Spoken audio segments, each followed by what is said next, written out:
as well as the client. I'm going to begin with the client, Ms. Gabrielle Hansel. That's Gabrielle. Hansel is Hansell. To my left is Mr. Carl Douglas, who will be co-lead trial attorneys with Mr. Ben Crump, Carl Douglas, Douglas, and Mr. Ben Crump, that everybody knows, but I'll spell it anyway, Bencrump. Mr. Douglas is going to speak first, followed by Mr. Crump. Ms. Hansel will have a few words, and then Mr. Douglas will return to answer any questions that you may have. Thank you again.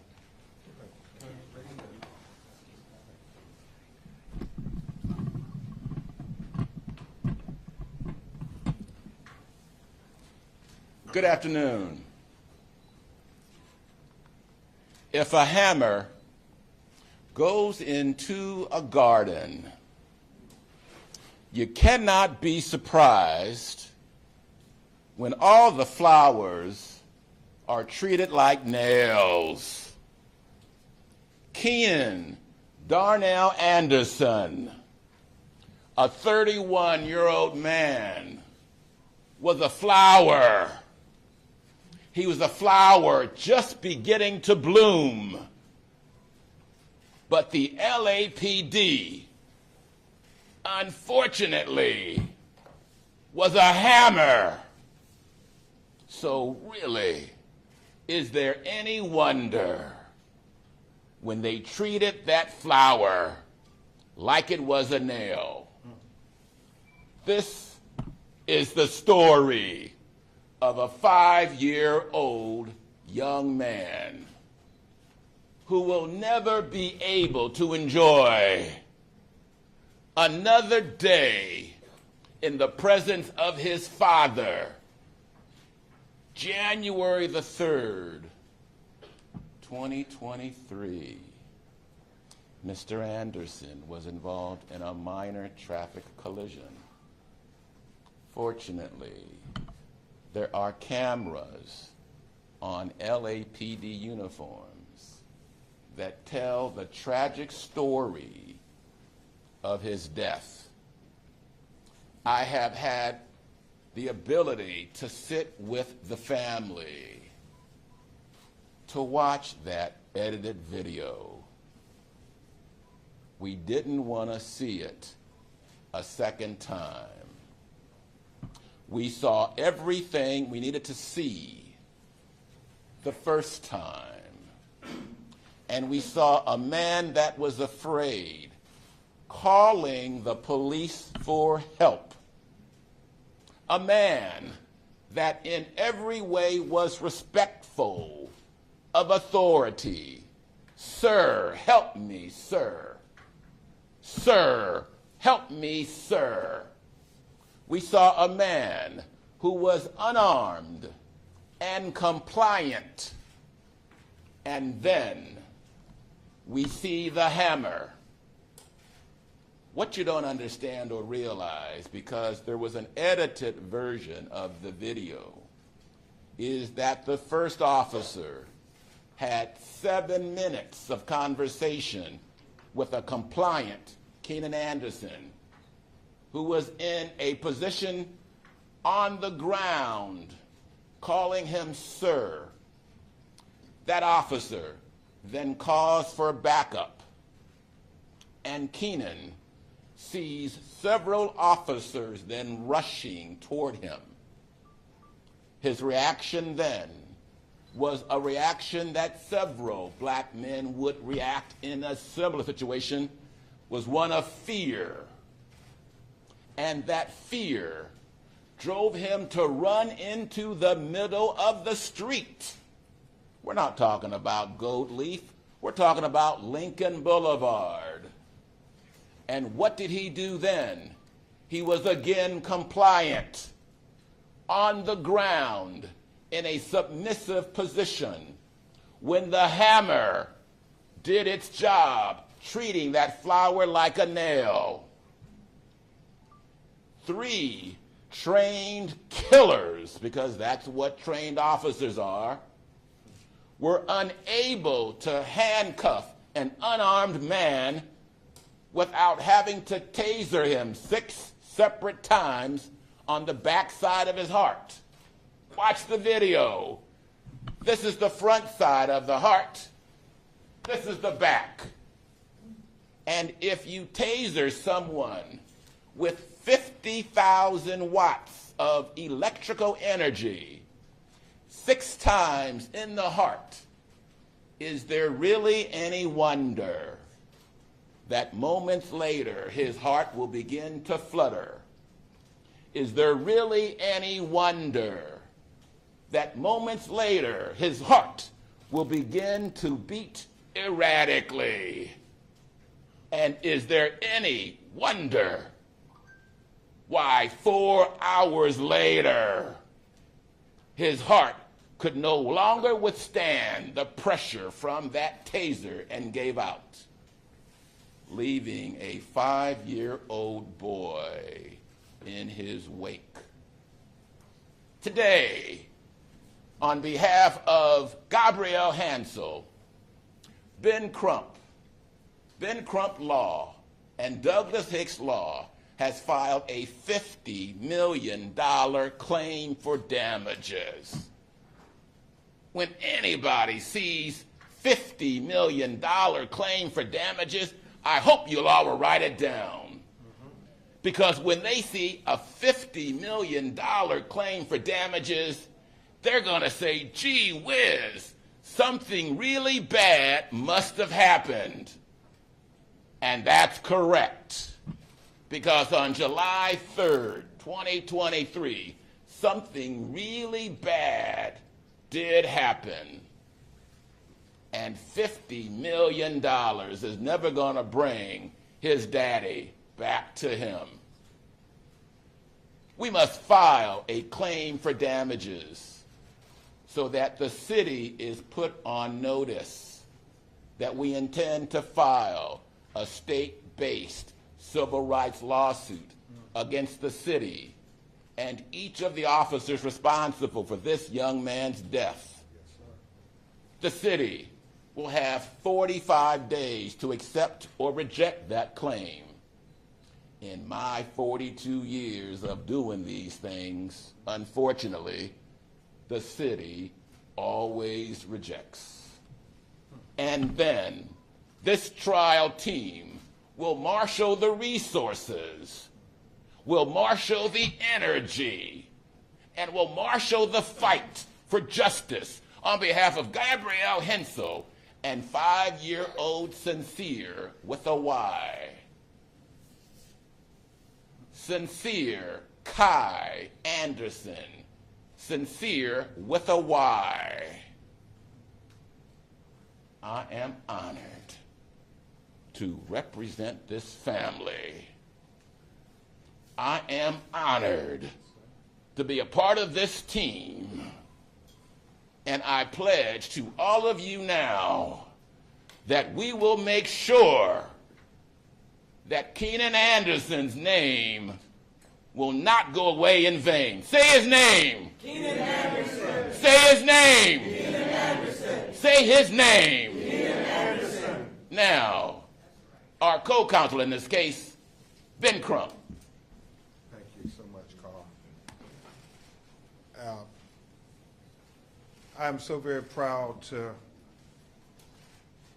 work with Carl Douglas and our legal team on this matter. Carl is not just a mentor, friend, but he is an iconic lawyer who we have so much debt we owe for marshaling in us, not just young black lawyers, but young lawyers, what him and Johnny Cochran did in the courtroom, teaching us about the practice of law can never be overestimated. And it's heartening that we're here yet again fighting for the dignity and respect of black life.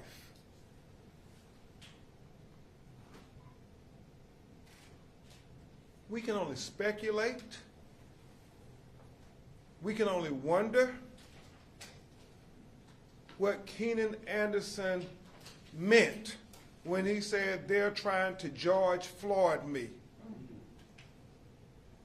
But if he meant that he would end up dead at the end of the encounter at the hands of the Los Angeles Police Department, then Keenan Anderson was correct. They George Floyd him.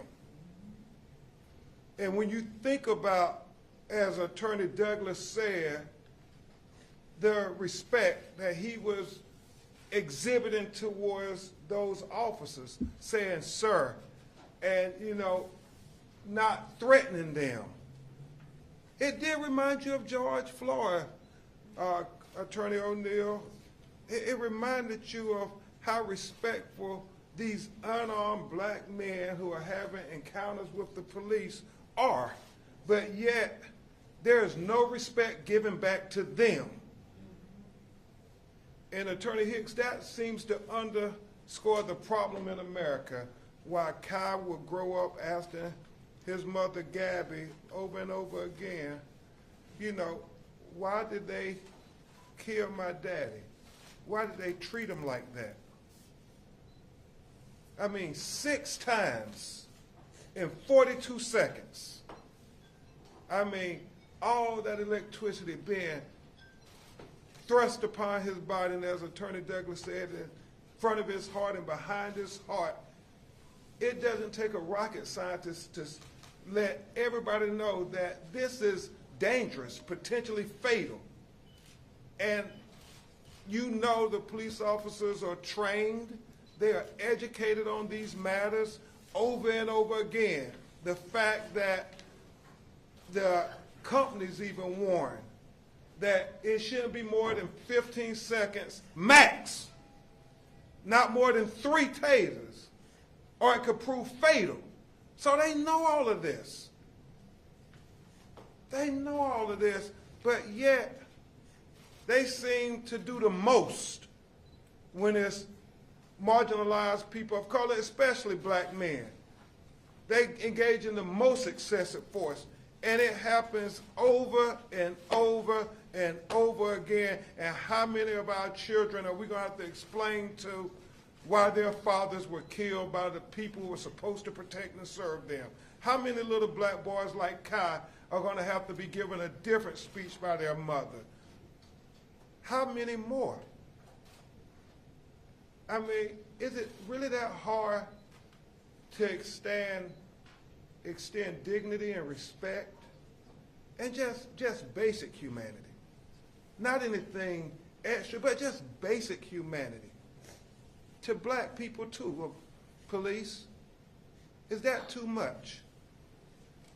And when I think of the leadership, as I listen attentively to Attorney Douglas, and he talked about in 42 years they've never ever accepted a claim. They always reject them.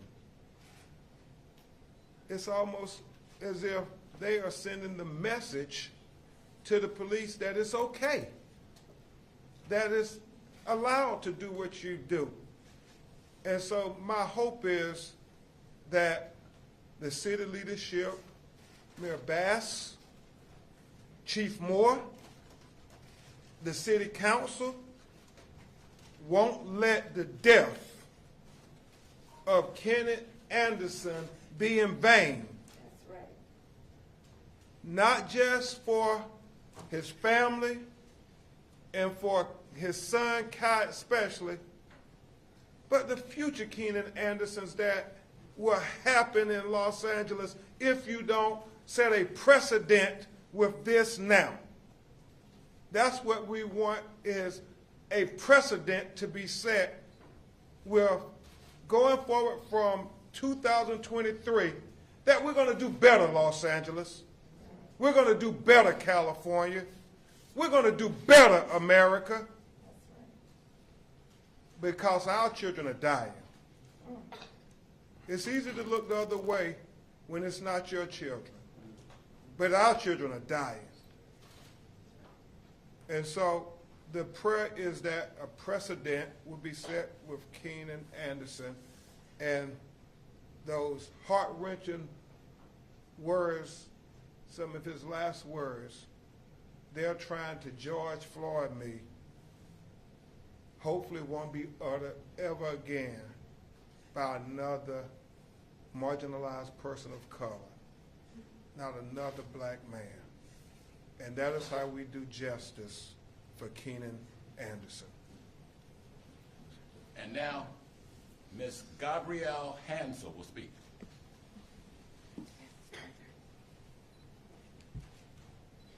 Hi, my name is Gabby Hansel. I am the mother to Sincere Kai Anderson, Keenan's only son. Keenan chose the name Sincere because in his heart he believed that this little boy was the most innocent, purest, and most sincere version of himself. Having to hear Keenan cry out for help the way he did, and to watch him be hurt by the very people who are supposed to protect him, is something I will never get over. My son is going to see that one day, and I don't know how I will answer any of his questions, now or in the future. All I do know is that we are here to get justice for Keenan, and in the process, we hope to evoke change so that moving forward, my son doesn't have to live his life in fear of one day what happened to his dad may one day happen to him. Thank you. Thank you, Gabby. Let me say this, Carl, that we want to thank Keenan Anderson's family and the community for continuing to not let them push this under the rug. They wanted to push it under the rug like they want to do all of our children and young people who they unjustly kill. But because of his great family and the community, they did not let them do that until Carl and I could show up and join arms with them to say a precedent will be set. So I want to give a round of applause to his family and the supporters.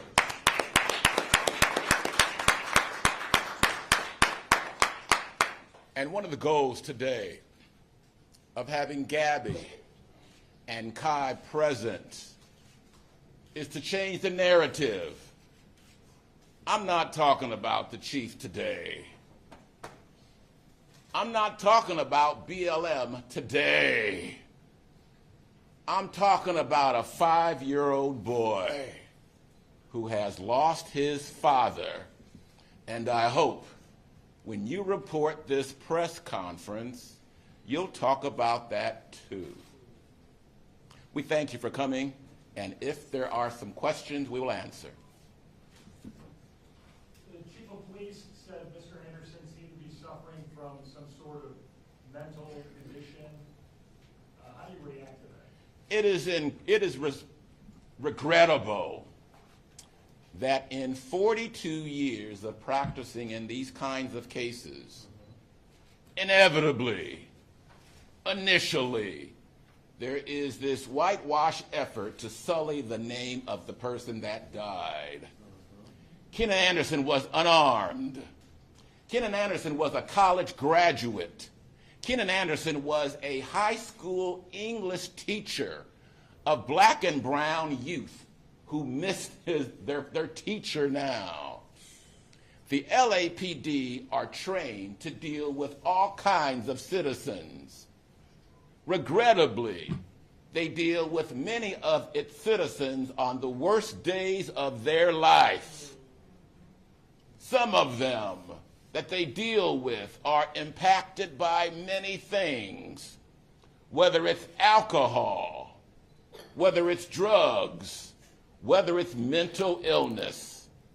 Nevertheless, officers employed by the LAPD are trained to deal with every kind of person, good or bad, on the best day of their lives or on the worst day of their lives. And I am sick and tired of police officers, Chief Moore among them, that try to sully the name of the person that died, rather focusing on the conduct of the people that killed him.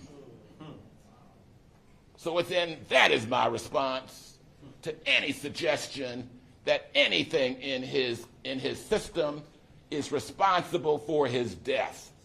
Lest there be no mistake, Keenan Anderson died because he was tased 6 times on the back of his heart. We have hired an independent pathologist who will let us know in quicker than 6 weeks that the county will take of exactly why he died. So be sure to call me back then. I'd love to have another conversation about why Keenan Anderson died. Any other questions? Yes, sir. Are you pushing or going to push for criminal charges, and do you see a prosecutable case against these officers? I have been a lawyer who has sued police officers for 42 years. I have had cases where they suspect my client had keys. One time there was a Bible. One time there was a metal container of cookies. I've had occasions when they make what's called a furtive gesture. He moved towards his waistband. I've had occasions where people were shot in the back, and cops have never been prosecuted, unfortunately. I am hopeful that DA George Gascon will give a fresh set of eyes on the case of Keenan Anderson. I am hopeful that if he does have a fresh set of eyes, he will appreciate the wrongfulness of the officer's conduct. Do I expect it? No. Am I going to wait for it? No. I am going to go about my job and do justice for this young child. And whatever happens will happen. But nothing will prevent me, whether they are charged or not, whether they lose their jobs or not. Nothing will prevent this team from doing everything for this young man. Please. I would add to Attorney Douglas's oral talk on that issue that we will ask Kristen Clark and the Civil Rights Division of the Department of Justice to open an investigation into this matter.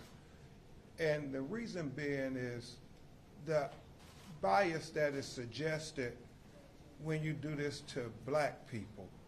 I have yet to see them do this type of just gross uses of excessive force to our white brothers and sisters.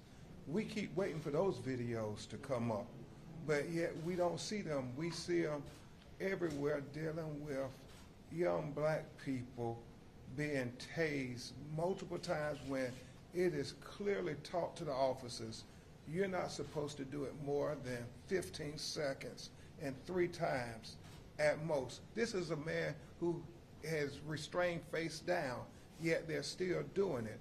And it begs the question, why can't they ever de-escalate when it's black people? They de-escalate just fine when it's white people. And so that's why we're asking the Department of Justice to review this from a standpoint of the pattern and practice of the LAPD to use excessive force against marginalized minorities. I want to be clear on another thing, too. I've seen the video. Some of the cops who were engaged with Keenan Anderson were black. Some of the cops were white. So this is not a black or white cop thing. This is a black or white victim thing. So we'll be suing white cops, black cops, green cops if they're involved. Any other questions? Let me add just one point to that. The reason why it's so important that these officers are held accountable, it's one thing for Attorney Douglas, Attorney Hicks, and all of us to do our job and get civil accountability. That's important because it helps to let Kai know that his father's death was just marginalized by every part of the Constitution. But make no mistake about it, we want to deter this from happening. And the way you do that is you make sure some of these officers face criminal culpability. Because if they face criminal culpability, which is rare in America, it will send a message to other officers who have engagement with black people to say, I know that we get away with a lot when it's black and brown people, but it's starting to change now. We're starting to go to jail when we shoot them in the back, when we tase them excessively, when we put our knee on their necks. We're starting to see a change in America. We just got to keep pushing that, because what we really want, we want Keenan to be with Kai. That's what we want. That's what everybody wants. Put me out of business, please. Exactly. Any other questions? Attorney, there's currently at least three high-profile cases in the news right now. We have Earl Moore at the hands of the EMT in Springfield. Here we have Keenan Anderson at the hands of the OP. We also have Tyree Nichols killed by Memphis police. You know, you represented the family of George Floyd also. What do these deaths that we're continuing to see say since the killing of George Floyd, and what is the solution? That's a profound question, Stephanie. And when you really think about it, and I know I'm preaching to the choir now, 2022 was the deadliest on record for police-involved killings of American citizens. And so what it says, Stephanie, first is that we're starting off 2023 continuing the deadly track record of 2022, especially when it comes to black and brown people. When you look at who they're killing, and I love what Attorney Douglas said, it's about a black or white victim thing, because whether the officers are black or white doesn't seem to change how they treat black victims. And I believe when you think about Earl Moore, Springfield, Illinois, that brother was killed by the EMT. Attorney Douglas, we had got used to the police, you know, tragically engaging in inhumane actions with black people, but this is the EMT who treated him like that. So you see it starting to spread over now to other first responders. And then you think about what's happening in Memphis, Tennessee with Tyree Nichols. They say, the rumor is this video as bad as Rodney King, how they killed this 145-pound young black man, multiple officers. And certainly when we saw the video, and all of these on video. And so what it's telling us is that everybody can see what's happening. We're not doing enough about it, and it won't change. The solution is, instead of engaging black people with bias and excessive force, why don't you engage us like you engage others with dignity and humanity? And that's how we can solve this problem, this pattern of deadly force against black men, unarmed black men. One more question. One more question. Do you believe that an unarmed mental health team specifically, or maybe an unarmed security ambassador could have helped to resolve this situation? Was an armed officer necessary? I believe there needs to be a fundamental shift in policing. All too often, there is this warrior mentality. It is that mentality that allows military equipment and tanks to run through the streets. And I believe there needs to be a shift from that focus to a guardian mentality, where you protect and serve. Only a small percentage of any police calls are violent. Studies show less than 6% of all arrests are violent. Police will tell you they are not trained to deal with the mental health people. They'll tell you they're not the best ones to deal with homelessness. They'll tell you they're not the best ones to deal with people that have drug problems.